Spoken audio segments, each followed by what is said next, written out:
Dek, mana dek? Udah bang? Hai tapi ni bukan kelam, ni ajak ke dia. Nyo jem karai tengah put dari pulau mana.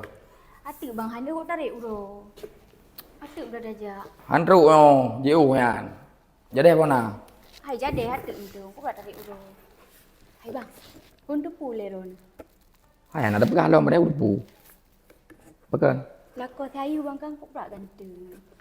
Hai cik ganteng, bukan ganteng. Ini nek mantau keturunan Arab. Bang ke droi tari lah kau ganteng lom kah?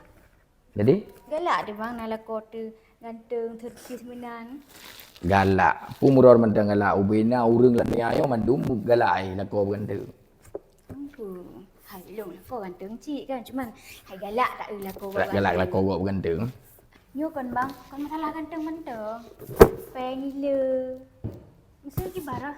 Geram dah jumenan lah. Ai dek, gimana lepeng mai ji? Nek mantau urang kaya.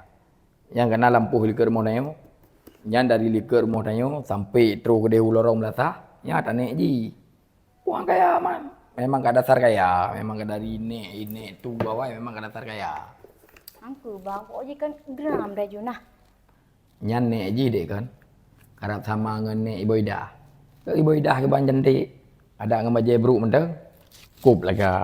Yang berusaha kena sakit ji. Kali kena menyakit. Jadi kuja kuduk di samping. Padahal naik mana 3 minggu. Hai sakit ke bayar mana. Cukup wangi be rumah. Cukup berat wangi. Putra kan pegah? Hah? Pakak kok putra kena pegah pakak. Nak banding-banding lu dengan Waidah kan nah?